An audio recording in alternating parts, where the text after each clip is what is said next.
யாரோ வந்துட்டாங்களா?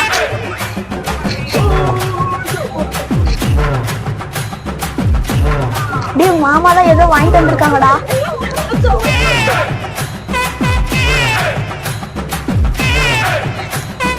மாமா மாமா இப்படி வாஷ்ரூம் போயிருக்காரு.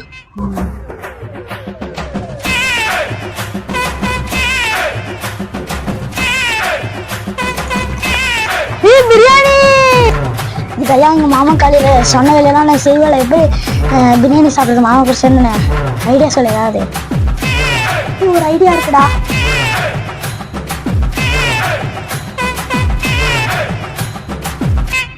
என்னடா இது புதுசா இருக்குது? என்னடையா நீ சொன்ன மாதிரி மாமா எனக்கு கூப்பிடாம உள்ள போயிடுச்சு. நீ புக்கு எடுத்துட்டு போய் மாமா கிட்ட டவுட் கேட்கற மாதிரி கேட்டுட்டு வா. மற்றதெல்லாம் தன்னால நடக்கும். மாமா இது ஒரு டவுட்டு. அப்புறம் பாத்துக்கலாம். பிரியாணி நீயும் தயாவும் 2 பேரும் சாப்பிட்டுக்கோங்க.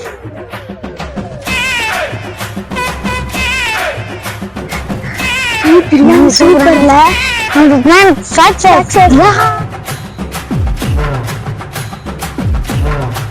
இந்த வீடியோ பிடிச்சிருந்தா லைக் பண்ணுங்க, ஷேர் பண்ணுங்க, கமெண்ட் பண்ணுங்க, அப்புறமா சப்ஸ்கிரைப் பண்ணுங்க.